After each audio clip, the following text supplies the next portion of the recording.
Online classes में आपका स्वागत है। मैं रमेश सर आज आप लोग को ग्रामर में प्रेजेंट परफेक्ट टेंस के बारे में बताएंगे। ठीक है कि प्रेजेंट परफेक्ट टेंस किसे कहते हैं, वर्तमान पूर्ण काल। तो सबसे पहले हम क्या जानेंगे, प्रेजेंट परफेक्ट टेंस की डिफिनीशन। सबसे पहले इसकी परिभाषा जानेंगे, कहते किसे हैं।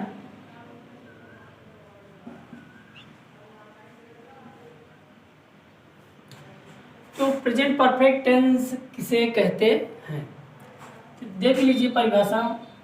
जिस वाक्य के अंत में चुका, चुकी, चुके, लिया, दिया, किया आदि आदि शब्द के साथ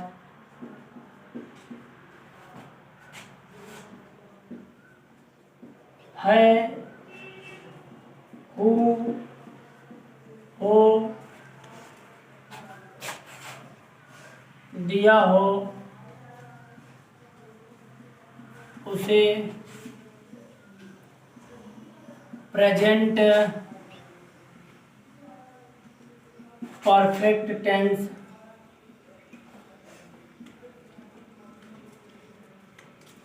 कहते हैं। तो डिफिनीशन, साधारण सी डिफिनीशन है। जिस वाक्य के अंत में चुका, चुकी, चुके के, चुका, चुकी, चुके, लिया, दिया, किया आदि शब्द के साथ है, हूँ, हो, दिया हो, उसे प्रेजेंट परफेक्ट टेंस कहते हैं। तो ये हो गया प्रेजेंट परफेक्ट टेंस की डिफिनीशन। अब देखते हैं रूल। रूल यानी नियम। प्रेजेंट परफेक्ट टेंस का नियम क्या है? तो रूल में पहला है एक वचन कर्ता। एक वचन कर्ता ही, सी, इट एंड नेम के साथ सहायक क्रिया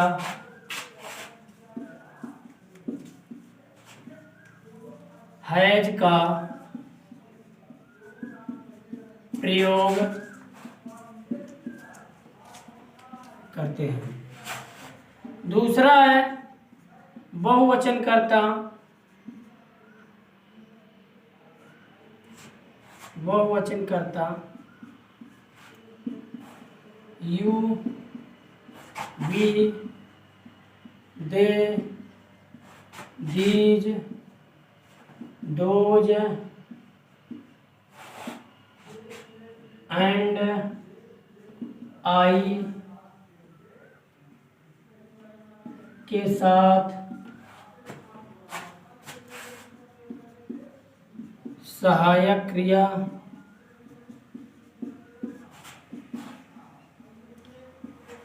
हैव का प्रयोग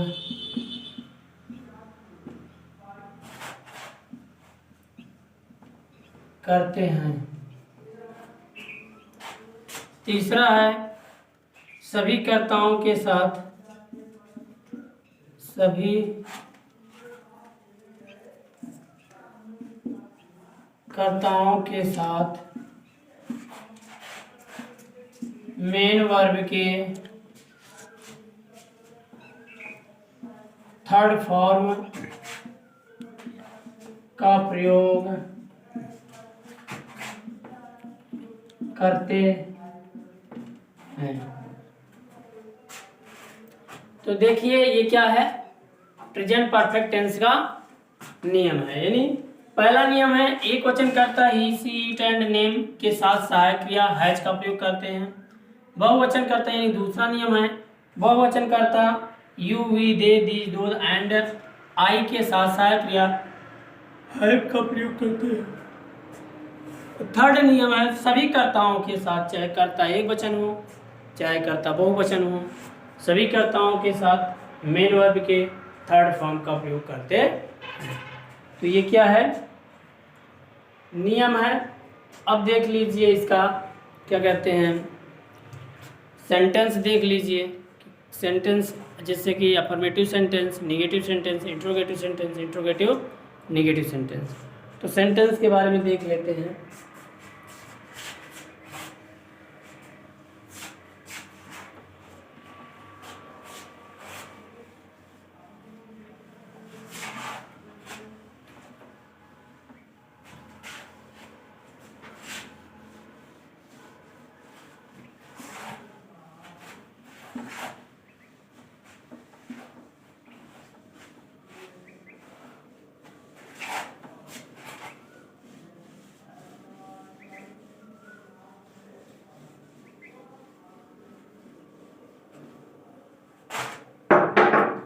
सेंटेंस है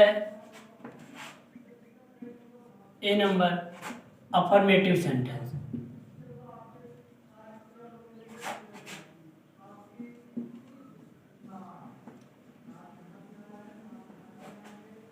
अफर्मेटिव सेंटेंस है साधारण वाक्य। तो साधारण वाक्य की डिफिनेशन होती है जिस वाक्य में सकारात्मक भाव उत्पन्न होते हैं उसे क्या कहते हैं, अफर्मेटिव सेंटेंस कहते हैं। तो इसका आप देख लेते हैं फ्लोरल फार्मूला यानी diagram formula,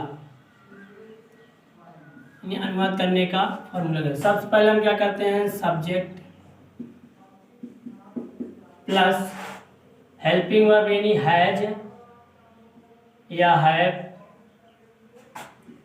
plus main verb के third form plus object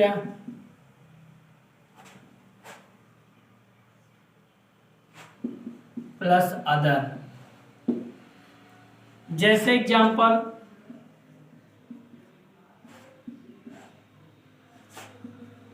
Sita पत्र लिख चुकी है। तो सीता पत्र लिख चुकी है, तो सीता क्या है, एक वचन है, इसलिए हैज। राइट का थर्ड फॉर्म क्या होता है, written. Sita has written a letter. दूसरा है तुम क्रिकेट खेल चुके हो। तो यू हैव बहुवचन है इसलिए हैव, यू हैव। प्ले का थर्ड फॉर्म क्या हो जाएगा, प्लेड द क्रिकेट। तो हम उम्मीद करते हैं कि अगर आपको इस तरीके से ट्रांसलेशन दिए जाएंगे तो आप उसका इंग्लिश में अनुवाद आसानी से कर लेंगे। अगला जो है बी नंबर है वो क्या है, नेगेटिव सेंटेंस। अगला देख लेते हैं।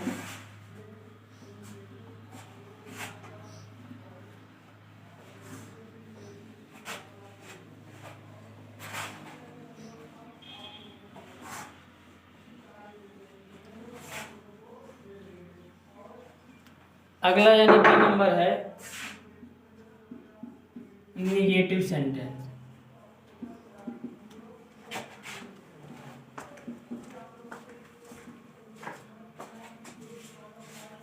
नेगेटिव सेंटेंस यानी नकारात्मक वाक्य। तो नेगेटिव सेंटेंस किसे कहते हैं, यानी जिस वाक्य में नहीं शब्द दिए हैं उसे नेगेटिव सेंटेंस कहते हैं। तो इसका हम देख लेते हैं फॉर्मूला। फॉर्मूला सबसे पहले सब्जेक्ट, फिर हेल्पिंग वर्ब हैज या हैव, फिर प्लस नॉट, प्लस एमवी यानी मेन वर्ब के थर्ड फॉर्म,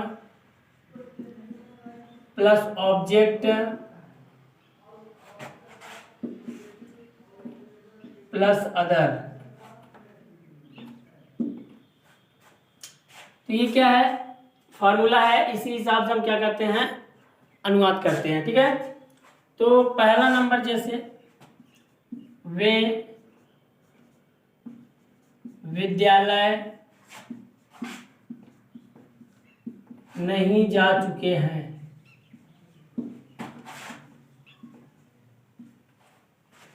सबसे पहले दे बहुवचन है, इसलिए क्या हो जाएगा हैव, नहीं सब दिया इसलिए नॉट हो जाएगा have not, they have not.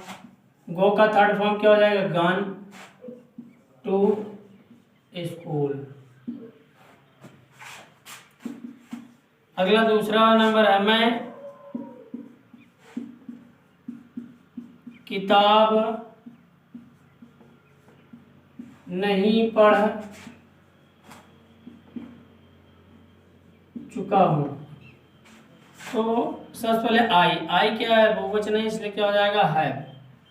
I have read, I have not negative sentence है इसलिए नॉट लग जाएगा। I have not read the book.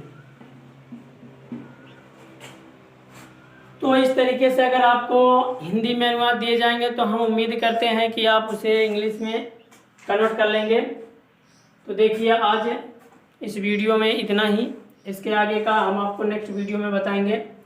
तो आपको इस वीडियो में जो भी बताया गया आपको अगर यदि आपको ना समझ में आया हो या कहीं दिक्कत है तो उसे आप मेरे व्हाट्सएप नंबर 93 35 34 7105 पर मैसेज या कॉल करके समस्या का समाधान प्राप्त कर सकते हैं। धन्यवाद।